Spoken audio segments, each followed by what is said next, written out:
lijepo, dobar dan svima, sve vas srdačno pozdravljam ovdje u Moslavini, u Moslavačkoj priči. Dobrodošlicu želim prije svega mladim poljoprivrednicima i poljoprivrednicama koji su se javili na natječaj koji sam kao ambasadorica Europske pučke stranke i hrvatska zastupnica u Europskom parlamentu raspisala u lipnju, a trajao je mjesec dana. 55 kandidata i kandidatkinja, moram reći, pokazali su zavidne projekte, inovativne, kreativne, održive i moram vam reći da ste svi za mene pobjednici jer ste jednostavno sjajni mladi ljudi pred kojima je velika perspektiva, zato molim jedan pljesak za njih. Zahvaljujem naravno i stručnom povjerenstvu koje je te vrijedne uratke pročitalo i utrošilo podosta vremena kako bi odabralo onog najboljeg ili najbolju. U stručnom povjerenstvu bili su dekani i dekanice, predsjednici komora, seljačkih udruga i udruga mladih poljoprivrednika. Ja ću pročitati njihova vrijedna imena jer su oni utrošili puno truda, a kasnije ćete čuti i njihovu ocjenu da li im je bilo jednostavno ili pak teško se odlučiti kome dati najveći broj bodova. Sa nama je dekanica Agronomskog fakulteta u Zagrebu, doktorica Tajana Krička. Dekan Poljoprivrednog fakulteta u Osijeku, doktor Vlado Guberac. S nama je i doktorica Marijana Ivanek-Martinčić, dekanica Visokog gospodarskog učilišta u Križevcima. Dekan naš iz Knina, iz veleučilišta iz Knina, dr. Mirko Gugić. S nama je i predsjednik Hrvatske poljoprivredne komore, gospodin Matija Brlošić. Šefica svih poljoprivrednika u Hrvatskoj gospodarskoj komori, gospođa Božica Marković. Šef svih seljaka Mijo Latin, predsjednik Hrvatskog seljačkog saveza. I naš Jan Marinac koji je predsjednik Hrvatske udruge mladih poljoprivrednika, evo njemu najveći pljesak, on je tu najmlađi. Dakle, mislim da ste se uvjerili da je povjerenstvo bilo doista stručno i da su donijeli najbolju moguću odluku.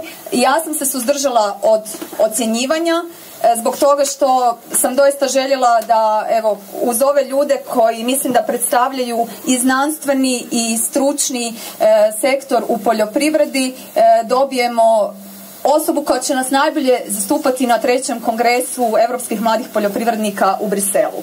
No prije nego što našem povjerenstvu dam riječ, ja bih željela pozdraviti ovdje naše drage goste i pokrovitelje koji su u stvari pomogli da se naši mladi poljoprivrednici vjerojatno nakon proglašenja osjećaju puno bolje kad čuju koje će biti nagrade.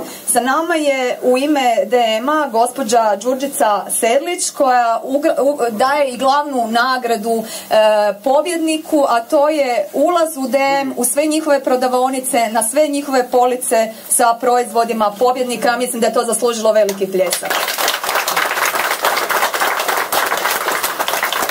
S nama su i predstavnici Agrokluba koji će također nagraditi mladog poljoprivrednika sa programom za vođenje obiteljskog poljoprivrednog gospodarstva i taj program će za pobjednika biti besplatan godinu dana. Pozdrav i njima. S nama je predsjednik turističke zajednice Sisačko-moslavačke županije koji je također pripremio poklone za mlade poljoprivrednike, gospodin Željko Lenart, pa molim pozdrav i za njega. Pokloni stižu iz Kroate. Nažalost, gospodin Franjo Bušić danas nije mogao biti sa nama, ali vas sve toplo pozdravlja i poslao je poklon bonove, čemu će se naši mladi poljoprivrednici, vjerujem, razveseliti. Pozdrav i njemu. Pozdravljam sve lokalne i regionalne dužnosnike na čelu sa zamjenicom župana zaduženom za poljoprivredu, gospođom Anitom Sinjeri-Brišević. I naravno sve vas, drage uzvanike i goste, predstavnike medija, hvala vam lijepo što ste pratili ovaj natječaj, što ste se danas odazvali i što ćete pronijeti glas diljem Hrvatske o našem najboljem mladom hrvatskom poljoprivredniku. Ja bih samo željela možda u ovom uvodu, prije nego što nam se povjerenstvo obrati, reći to da ću za onih 10 najboljih osigurati putovanje u Brisel, boravak u Briselu na 3. kongresu mladih poljoprivrednika, a naravno onaj koji će biti pobjednik, taj će nas i zastupati na europskom natjecanju i ući će direktno u izbor za najboljeg europskog poljoprivrednika. Čuli ste koje nagrade smo još osigurali, mislim da su one vrijedne, no ono što je meni nekako vrijednije od svih tih nagrada jest angažman koji mladi poljoprivrednici i poljoprivrednice imaju, jer njihov angažman u stvari doprinosi očuvanju ruralnog prostora. Oni vrlo umješno i sa ljubavlju pokazuju što su naučili od svojih djedova i baka, očeva i majki, i dok je njih i dok je ovakvih dobrih projekata, ja vjerujem da će biti i hrvatskog sela. Moram vam reći da ovi mladi ljudi, kad sam pročitala njihove projekte, pokazuju da njih ne može uništiti ni loša politika, niti ruski embargo, niti elementarne nepogode. Oni su naprosto svi do jednog, svih njih 55, odlučili biti pobjednici i ja mislim da je to najveća vrijednost. Ljudi koji imaju cilj u životu i kad se zadaju taj cilj i uporno rade na njemu, sigurno će polučiti uspjeh.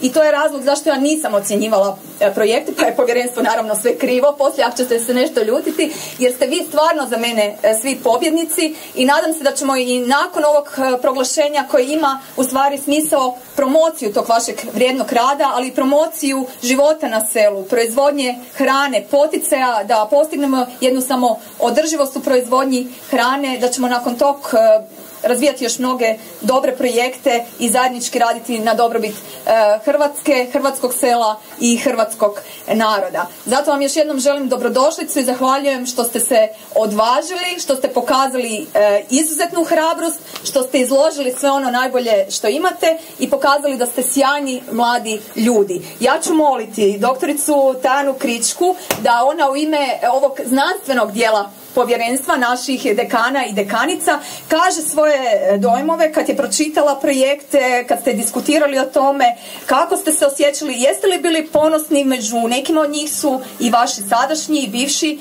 studenti, jesu li dobri? Hvala lijepa. Poštovane dame i gospodo, dozvolite mi prije svega da vas pozdravim najljepše u ime povjerenstva i osobno i da zahvalim gospođi zastupnici Petir što nas je pozvala u ovo časno povjerenstvo. Iako moram priznati da izuzev zastupnice koja je još više nego jako mlada, mi ostali imamo određeni broj godina i iskustava, pa smo samom tom činjenicom i prišli k tom projektu. Projekt za nas, dakle govorim o svim projektima koji su prijavljeni, je bio i izazov. Izazov je bio zato što zapravo uvijek kad pričamo o poljoprivredi, pričamo o problemima, a nikad ne pričamo o uspjesima. Svaki ovaj projekt koji smo dobili na čitanje, a kao što je zastupnica rekla, bilo ih je 55, svaki za sebe je pokazivao jednu određenu cijelinu i prije svega želju za napredovanjem, za razvitkom. I kad sam dobila sad nedavno upit, evo malo prije, hoće li biti poljoprivrede za 30 godina, rekla sam da, bit će je. Ne samo da će biti, nego će biti i bolja. Zašto? Zato što mi imamo ove mlade koji su svjesni činjenice da je poljoprivreda ne socijalna mjera, nego gospodarska mjera. A kad je gospodarska, to znači da su svjesni činjenice da trebaju ući jednakopravno sa svim poljoprivrednicima Europske unije. Mi smo mlada članica Europske unije, ali samom ovom činjenicom da će mladi čovjek nas zastupati već i da će pokazati što mi možemo i što znamo, je velika čast kako za njega, ali tako i za Republiku Hrvatsku. Našim studentima završenima koji diplomiraju, kažem im, molim vas, budite bolji i jači od nas starijih i stanite na naša ramena i vidite dalje od nas, jer tako jedino može ići Lijepa napred. Jer kad Lijepa ide napred, mislim na lijepu našu Hrvatsku, tada i svi mi zajedno smo zadovoljniji, naša djeca su sigurnija, a vidimo u ovim teškim vremenima da poljoprivreda će značiti kao i danas, ali još više u budućnosti, razvitak svake zemlje. Jer ako pogledamo najbolje razvijene zemlje svijeta, svaka ima stabilnu i sigurnu poljoprivredu. A to isključivo može biti ako je mladi poljoprivrednik i svaki drugi poljoprivrednik educiran. Iz tog razloga, kad smo zajednički čitali materijale i svaki za sebe proučavali, zapravo smo bili i ponosni na to, jer naravno netko je bolje raspisan, pa ljepše napiše, netko je štur, pa ne pokaže zapravo ono što jest, ali u načelu smo vidjeli da naši mladi ljudi žele naprijed. Iz tog razloga svima čestitke, svih 55, moram naglasiti da je bilo i 11 žena od 55, a to je velika stvar, znači da pomalo, ali sigurno i žene zauzimaju položaj u poljoprivredi i da će to ukupnosti, znači početak razvitka mlade poljoprivrede koja je nažalost sad stara, ali mi računamo za 30 godina da će biti upravo onakva kako treba biti. Čestitke našoj zastupnici, čestitke pobjednicima koji će biti i mi ćemo zajedno čuti, svaki za sebe smo dali ocjene, pa ćemo i mi danas čuti koga smo izabrali, ali ukupno želim reći hvala vam što ste se javili. Molim vas, javite se iduće godine u još većem broju, jer želimo i preći brojku 100, da nam bude još teže čitati, još teže odlučivati, ali na kraju da smo jako ponosni jer imamo mladost onakvu kakvu želimo. Hvala vam lijepa. Hvala doktorici Tani Krička na ovim vrlo inspirativnim riječima i ona uvijek bodri mlade i to nas treba veseliti.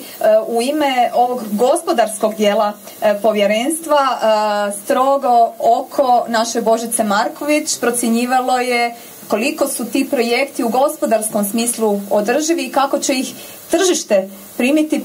Pa Božice, ja bih voljela da i vi nešto kratko kažete. Izvolite. Hvala lijepo. Dobar dan svima. I prije svega ja bih rekla isto čestitke i zahvale svim mladim poljoprivrednicima koji su aplicirali na natječaj. Moram reći prije svega da sam osobno bila kod ocjenjivanja jako iznenađena pozitivno. U prvom redu što su nam se javili, znači, mladi poljoprivrednici iz svih županija. Mislim da je to važno reći. Isto tako da su nam se javili mladi poljoprivrednici koji su isto visoko obrazovani, ne samo da su žene, već su i visoko obrazovane žene. Mladi poljoprivrednici koji su vlasnici trgovačkih društava ili nositelji svojih obiteljskih gospodarstava. Kod nekih je izražena i više godišnja tradicija, znači bavljenja poljoprivrednom kao osnovnom djelatnošću. Ono što još je ovako interesantno iz ovih svih prijava je u prvom redu, ja bih rekla, i diverzifikacija na neki način i stvaranje dodane vrijednosti na obiteljskim poljoprivrednim gospodarstvima.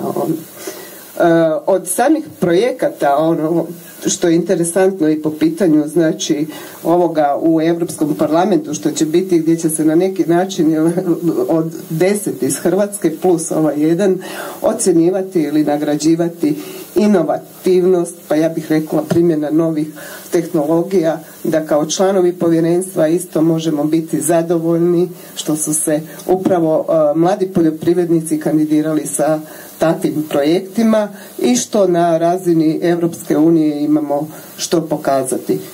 Posebno nas vesele i neki projekti koji su već zaživjeli kao start-upovi, dobili nagrade po pitanju, ne bi sad nikoga imenovala još, inovativnosti na međunarodnim natjecanjima. A ono što je nama u Hrvatskoj gospodarskoj komori posebno interesantno, što vidimo neka nova rješenja u dodanim proizvodima, bilo po pitanju brendiranja, bilo po pitanju zaštite. Nisam naglasila, ali tu je mladi poljoprivrednik koji je član i prve proizvođačke organizacije u Hrvatskoj, a to je isto važno. I što su tu mladi poljoprivrednici koji će sigurno raditi na dodanoj vrijednosti poljoprivrede ukupno, prije svega svojim zdravljem. Hvala.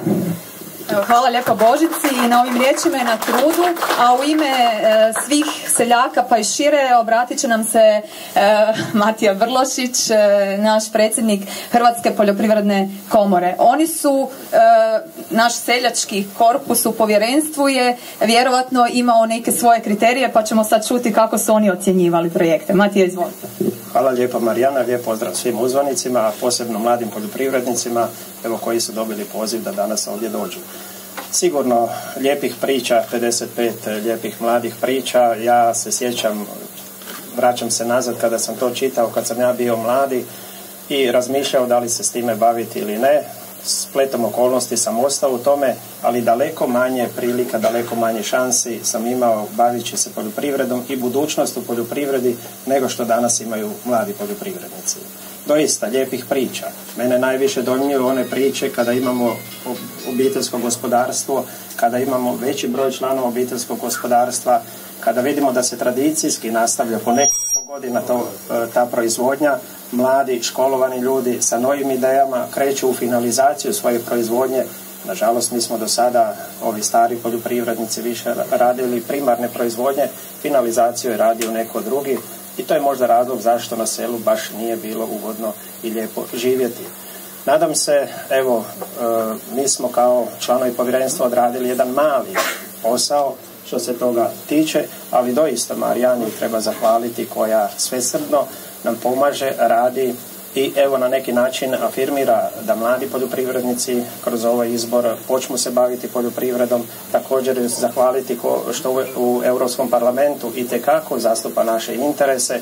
Znamo da to nije lako i kao Hrvatska poljoprivredna komora teško se izboriti za status poljoprivrednika i kao Hrvatska poljoprivredna komora možemo reći svim mladim poljoprivrednicima koji žele proizvoditi, koji se žele uključiti u proizvodnju, da ćemo nastojati u izradi zakona, pravilnika i svega onoga što će ih pratiti u proizvodnji, apsolutno staviti prioritet na mlade i na neki način im omogućiti bolji život, odnosno cilj bi nam bio da za nekih 10 godina naš mladi poljoprivrednik bude potpuno izjednačen sa poljoprivrednikom iz Bavarske. Hvala lijepo. To su dobre želje koje stižu iz Hrvatske poljoprivredne komore. Prije nego što proglasimo 10 najboljih projekata po ocjeni stručnog povjerenstva, vidite da su to sve ozbiljni i odgovorni ljudi.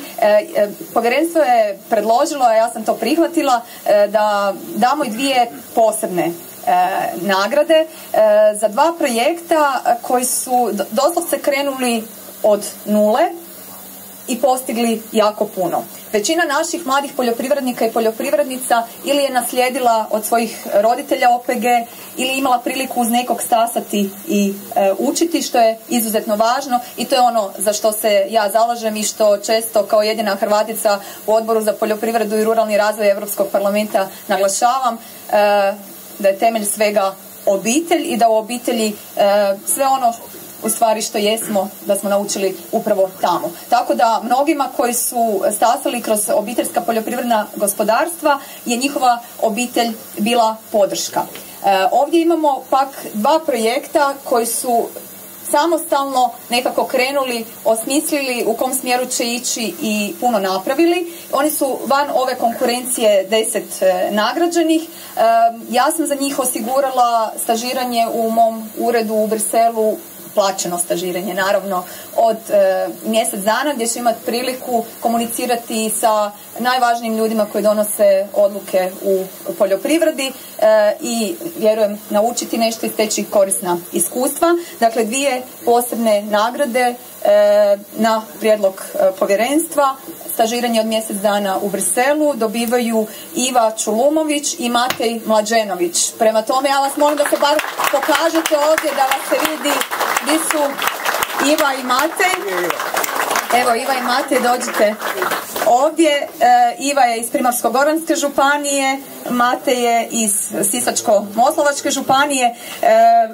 Želite li vi možda reći 2-3 rečenice kratko o svom biznisu? Evo, izvolite, Iva.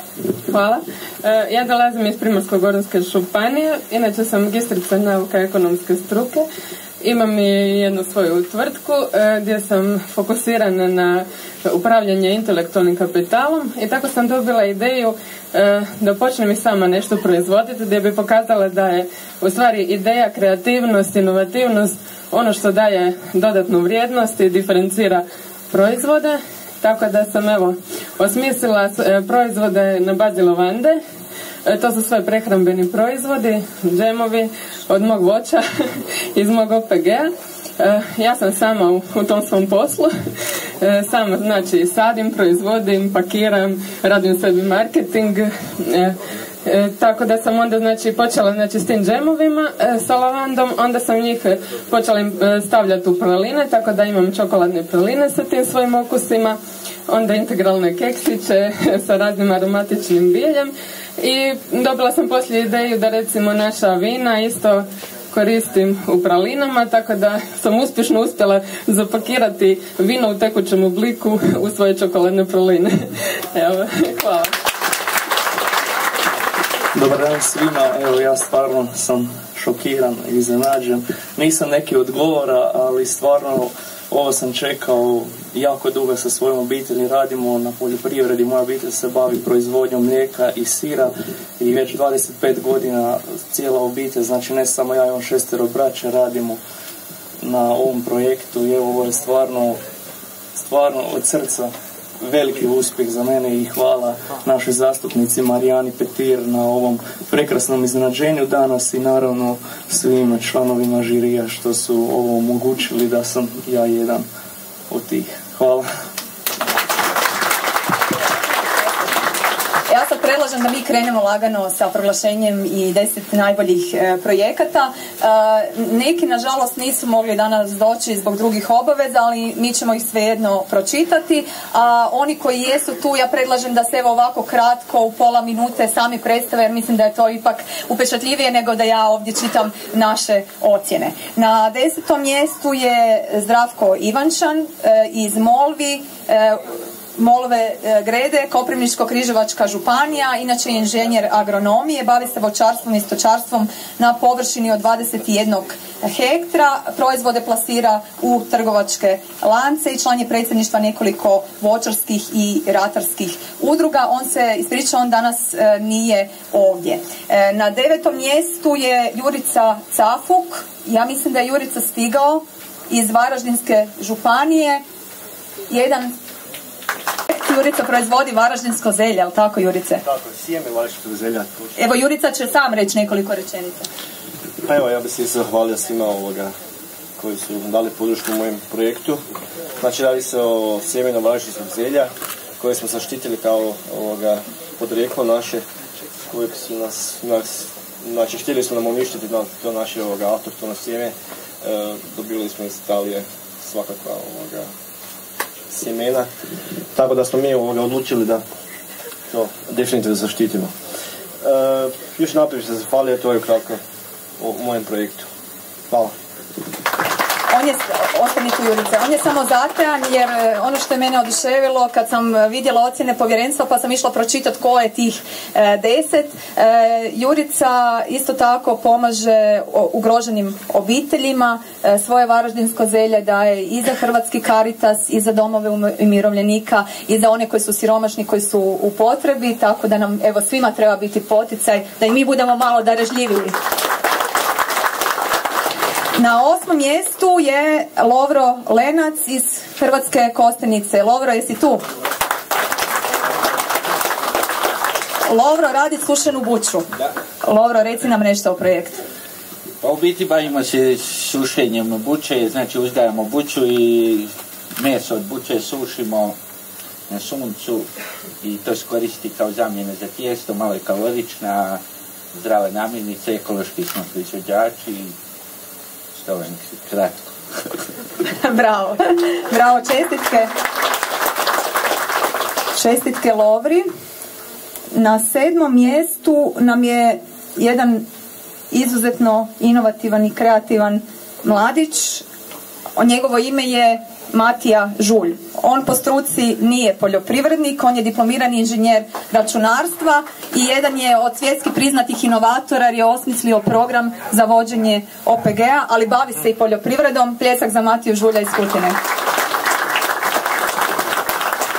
Hvala svima, moje ime je Matija Žulj. Suprug i ja smo posadili plantažu američke borovnice, kompletno od nule kao osobe koje uopće nisu vezane uz poljoprivredu, tako da to je projekt poljoprivredni prvi koji smo pokrenuli, a drugi projekt koji je zapravo nastao kao ideja onoga kad smo ušli u poljoprivredu je software za upravljanje poljoprivredom s kojim smo osvojili nagradu na svjetskom prvenstvu starta projekata u Koreji prošle godine. Eto. Hvala svima. Bravo Matija.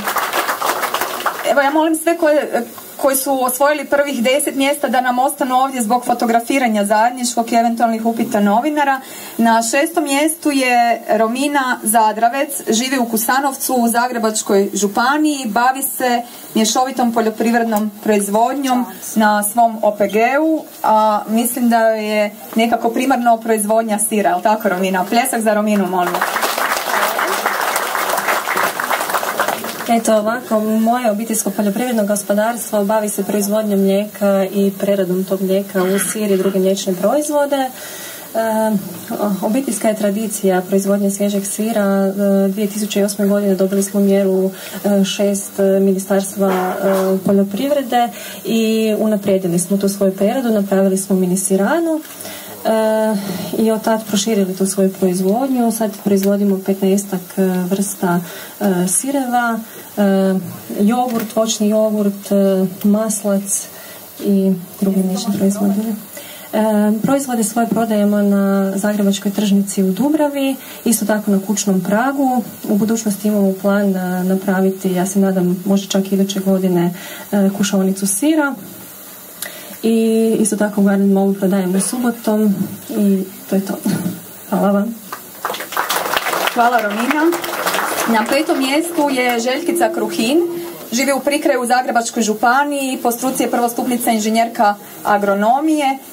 Čini mi se da ona dosta ozbiljno zagazila u tu poljoprivrednu proizvodnju. Željkica je i velika ljubiteljica zaštite okoliša i ekologije, tako da kod svoje proizvodnje vodi jako puno računa o zaštiti okoliša. Željkica, čestitamo. Hvala vam lijepo. Ja sam Željkica Kruhin, preuzela sam od svoga oca gospodarstvo, u planu mi je izgradnja nove farme i nemam straha na to ući. I nadam se da ću povećati proizvodnju na duplo više nego do sada. Sada imamo trenutno 21.000 litara proizvodnju. Pa imam dosta toga. Hvala vam lijepo. Hvala Željkice. Na 4. mjestu je Miroslav Kolić iz Jarmine iz Vukovarsko-srijemske županije. Ja ne znam da li je Miroslav uspio stići. Bavi se voćarstvom. Miroslave, pa ti si stigao. Bravo. Dobar dan. Dolazim iz Vukovarsko-srijemske županije, inače iz mjesta Jarmine. Bavimo se voćarstvom, 34 hektara. Otac je naučio sve, ja sam samo nastavio raditi. Inače, Jarmina je poznata po bornicima, još bivše države, najveći voćnjak i to je bilo to. Hvala. Hvala. Na 3. mjestu je Tomislav Trdenić. Živi u Popovači u Sisačko-moslavačkoj županiji, obrađuje oko 15 hektara vinograda i ono što je meni najzanimljivije u njegovoj prijavi, kaže da je jedan od najvećih proizvođača škrleta u svijetu. Pa je li neko osim nas uopće proizvodi škrlet, Tomislav? Na ovom kraju, znači Sisačko-moslavačkoj županiji i dijelo malo Zagrebačke imamo škrleta, dok u ostatku Hrvatske i svijeta nema nigdje, što je i potvrđeno sa DNK metodom. I tako da ovo škrleta ima mala količina, nekih 100.000 do 200.000 litara, zavisi od godine proizvodnje, nekoliko proizvođača, mi planiramo ga brendirati, znači podići našu županiju, državu, da bude prepoznatljiva po škrletu. I to da još naglasim samo da je to prva sorta koja je dovršila klonsku selekciju, znači ima certificirani sadni materijal.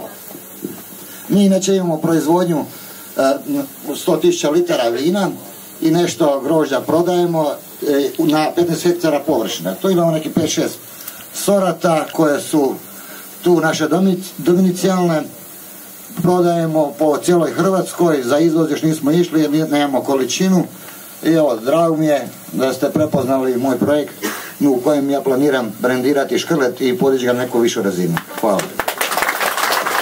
Ja sam čula da ćemo poslije i piti ovdje u moslavačkoj priči Trdenićev škrlet, pa ćemo moći ocijeniti što je on to napravio i proizveo.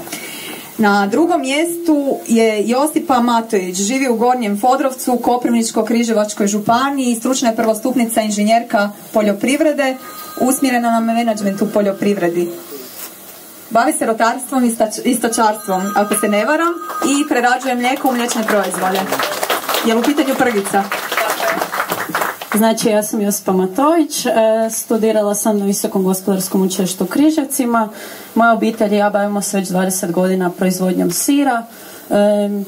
Proizvode plasiramo na zagrebačko područje, točnije na tržnicu Dolac, 3 puta tjedno i planiramo to povećati. To bi bilo to. Bravo. Bravo Josipa. Dobro, ja sad cjelovi tamburaši hoće neki tuš dati, mislim, mi ćemo proglasiti najbolje, pa dajte nešto. Oni se uspavali, a ni škrlet još nismo iznijeli. Samo tuš mi dajte, a onda poslije ima još, da. Ma dajte još jednom, ovo je bilo slabo.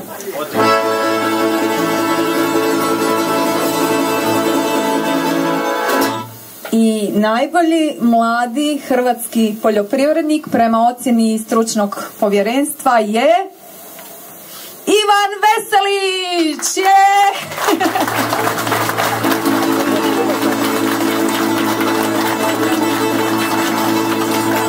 Ivan Veselić iz Novog Sela Palonješkog, Sisačko-moslavačka županija, završio tehničku školu u Sisku, smjer računalstvo, trenutno je student poljoprivrede na Visokom gospodarskom učilištu u Križevcima i ekološki proizvođač.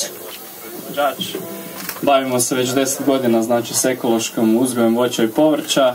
Ujedno imamo mini program za preradu gdje prerađujemo slatke namaze, džemove, marmelade, sokove i tako dalje. Imamo i turizam u Lonjskom polju gdje uz smještaj radimo izletište gdje sve te delice prodajemo našim gostima. Evo, to je bilo ukratko o meni. Da reci kako se osjećaš. Osjećam se fenomenalno. Zahvaljujem vama, Marijani Petir, stručnom žiriju. Stvarno velika čast mi je biti prvi. Nisam se nadao stvarno ovome i nadam se da ću dobro predstaviti Hrvatsku. Evo, mi vjerujemo da će Ivan Veselić na europskom natjecanju stvarno dobro zastupati Republiku Hrvatsku. On je najbolji mladi hrvatski poljoprivrednik u 2015. godini. Ja mislim da je sad red da mu dodijelimo i nagrade, jer nagrade su izuzetno vrijedne. Prvu nagradu dodijelit će gospođa Đurđica Sedlić iz DM-a. Kao što sam rekla, DM je doista pokazao jednu veliku širinu u suradnji na ovom projektu. To je tvrtka čiji je jedan od temeljnih ciljeva doprinos zdravlju i dobrobiti građana i u svrhu poticanja održivog razvoja do sada je DM pokrenuo niz inicijativa, a sve s ciljem zaštite prirode, zdravlja kupaca i širenja snažnih ekoloških poruka.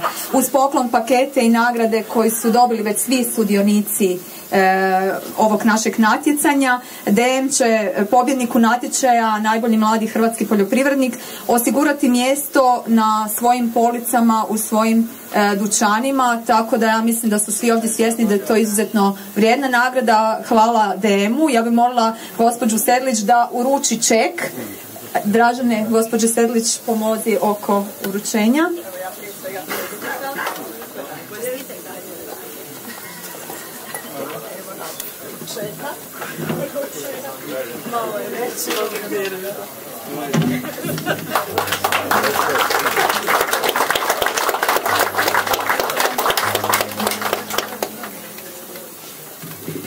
Zamolit ću gospođu Sedlić da ona kratko kaže koja je bila motivacija DM-a i zašto ste se uključili u ovaj projekt. Izvolite.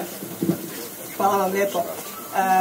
Drage dame i gospodo, zapravo ću prije svega pozdraviti sve prisutne, drage natjecatelje, članove povjerenstva, organizatore. DM kao maloprodajni lanac u fokusu svog poslovanja stavlja vrijednosti kao što su obitelj, kao što su zdravlje naših kupaca, pa onda u skladu s time i poljoprivredu vidimo kao poželjnu djelatnost. Kad smo čuli da se 55 natjecatelja prijavilo, mladih gospodarstvenica, gospodarstvenika, rekli smo ovo je divna vijest. Mi moramo na neki način podržati, jer i sami smo prošle godine otvorili natječaj, najbolje dolazi iz prirode, gospođa dekanica Agronomskog fakulteta je ovdje, što me silno veseli, jer sam se sjetila njezinog lijepog gostoprimstva, upravo tamo smo natječaj i otvorili. Pozvali smo obiteljsko poljoprivredna gospodarstva iz Hrvatske da se prijave, jer smo imali cilj nagraditi njihovu ekološku djelatnost i njihovu brigu za zdravlje krajnjeg potrošača. Sad, s ovim vremenskim odmakom, s veseljem se prisjećam tih 9 OPG-ova koje smo odabrali i čije smo brojne proizvode plasirali na naše police u mreži prodavaonica diljem Hrvatske. Evo, sada smo ovdje. Mi u DM-u to vidimo kao jedan logičan nastavak naše aktivnosti u sklopu natječaja, jer najbolje dolazi iz prirode. Obećali smo kao glavnu nagradu pobjedniku njegova 3 proizvoda uvrstiti u naš asortiman, znači plasirati na policama DM-a diljem Hrvatske i na taj način dati jedan dodatni vjetar u leđa daljem radu. Za kraj želim još jednom čestitati svim natjecateljima, velika je to stvar, svi ovdje prepoznajemo njihovu ambiciju, njihovu kreativnost, ideje, volju, hrabrost, educiranost u tom području kojim se bave, a pobjedniku naravno u ovoj europskoj konkurenciji dalje zaželjeti puno uspjeha. Vjerujemo da imaš sve predispozicije da budeš pobjednik i dalje. Hvala vam lijepo. Zamolit ću i gospodina Jana Marinca koji će u ime Agrokluba dodijeliti također pobjedniku nagradu. Informacijski sustav Agroklub na tržištu je prisutan od 2008. godine te od tada na svakodnevnoj usluzi proizvođačima hrane u regiji.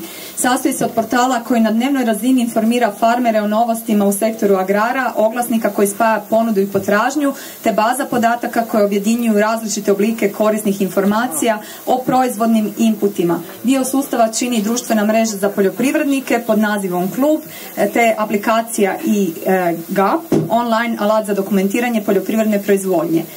Tako da ja mislim da ovaj poklon koji daje Agroklub, to je u stvari poklon za vođenje obiteljskog gospodarstva u razdoblju od godinu dana, potpuno besplatno, je poklon koji dolazi u dobre ruke. Gospodin Jan Marinac, predsjednik Hrvatske udruge mladih poljoprivrednika.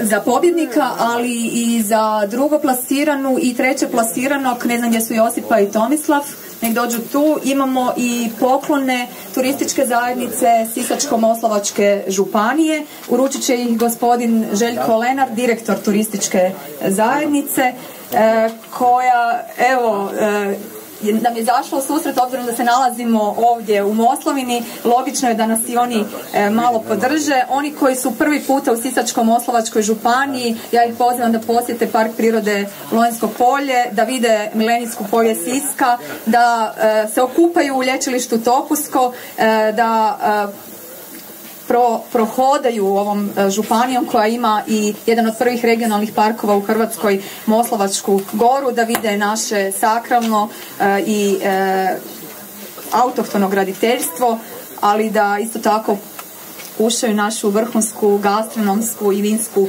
ponudu. Nešto od tog ćemo i danas ovdje probati. Ja molim gospodina Lenarta da pobjedniku uruči poklon.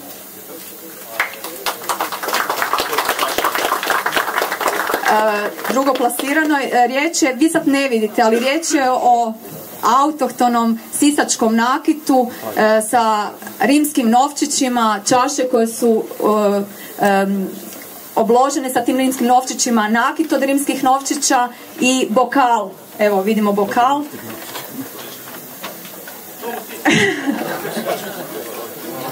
Evo, zahvaljujem turističkoj zajednici Sisačko-moslavačke županije i imamo poklone za prvo 3 plasirana još iz tvrtke tvrtke Croata. Gospodin Franjo Bušić vas sve pozdravlja, on se ispričao.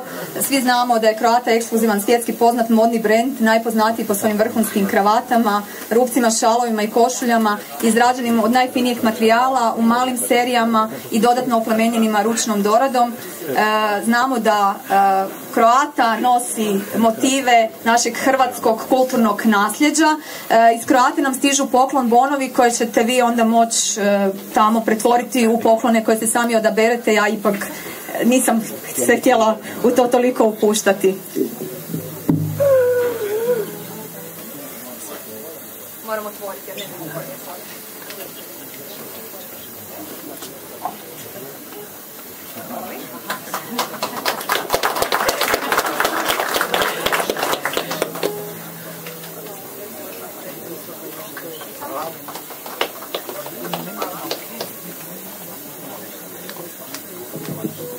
Evo, ovog trenutka smo došli do samog kraja proglašenja.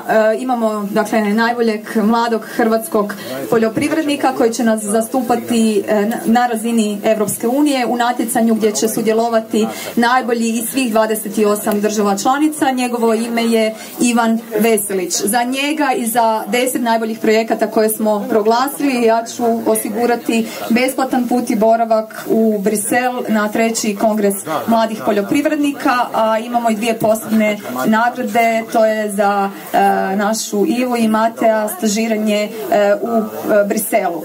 Prije nego što vas pozovem na ručak, a vama novinarima znam da ste već ko na trnju, omogućim da postavite dodatno pitanja, ja ću zamoliti vlasnicu ovog imanja naše moslavačke priče da vam se kratko predstavi, da vam kaže gdje ste i možda da nam kaže što ćemo jesti i piti, a autentično je ovdje za Moslavinu. Izvolite. Evo, prije svega izuzetno mi je čast i zadovoljstvo sve prisutne ovdje pozdraviti i zaželjeti vam dobrodošlicu ispred naše moslavačke priče. Evo, još jednom čestitke svim natjecateljima, poželimo im puno sreće kako u poslovnom tako i u privatnom smislu. Evo, gospođici Marijani Petir zahvaljujem što je odabrala upravo ovu moslavačku priču za da smo mi sudionici jednog takvog hvale vrijednog projekta. U kratkim crtama ispričala bi vam nešto o našoj moslavačkoj priči, kako je nastala. Obiteljska je priča, započeli su je moji roditelji i nastala je zapravo iz ljubavi prema ovom našem moslavačkom kraju, prema rodnom zavičaju, pošto potičemo iz obližnjeg sela Obedišća, gdje smo rasli kao 6-člana familija sa bakom i djedom, roditeljima, brat i ja. I tata i mama su zapravo došli na ideju da napravimo jedno imanje u blizini našeg rodnog sela koje će služiti nama za obiteljsko druženje. I onda smo vidjeli da te ljepote moramo pokazati našeg moslavačkog kraja i drugima i tako su i nastale sve kuće. Znači imamo 3 kuće kategorizirane sa 3 zvjezdice. Sve kuće su prenesene u prvobitnom obliku, rađene od hrasta lužnjaka i opremljene sa visokostilski restauriranim namještajem koji je kroz 8 godina tata i mama skupljali, restaurirani i danas krase svako od naših kuća za odmor. Ukupni smještajni kapacitet nam je 27 ležajeva, imamo 2 restorana, jedan ovdje gdje ćete vi danas boraviti i jedan u obližnjoj šumi gdje se nalazi još jedna kućica. Ali ni to nije sve, imamo još i šumu sa divljim životinjama, ima oko 150 divljih životinja u našoj šumi, gdje su one slobodno puštene, gdje se mogu fotografirati na našim čekama, smjestiti se i čekati životinje za lijepu i dobru fotografiju. Još jednu emotivnu notu naše moslavačke priče pružaju i fotografije koje su smještene po svim našim kućama kao i u našem ugostiteljskom objektu. To su fotografije iz prošlog stoljeća, moram spomenuti, to su fotografije bake i djede s kojima smo nekad i živjeli i interesantna je priča, isto naša moslavačka, gdje je baka imala 15, a deda 19 godina. Kad su se oženili i doživjeli su duboku starost, a i 70 godina zajedničkog života. Pa zato i kažem moslavački zrak za dobar brak. Eto, sad ne bi više duljila, sve bi vas pozvala na naše moslavačke specijalitete, na šarane na rašljama koje smo vam pripremili, janjetinu sa ražnja, domaći krumpir, povrće domaće s našeg vrta i naravno sve ćete to nazdraviti uz moslavački škrlet koji ste već čuli naše vinarije Trdanić. Evo, želim vam svima ugodan boravak i dobar tek u našoj moslavačkoj priči i neka moslavačka priča postane i vaša najljepša priča. Hvala vam lijepo. Evo, hvala lijepo Snježani. Da li sad novinari imaju nekih svojih posebnih zahtjeva? Slikanje, molim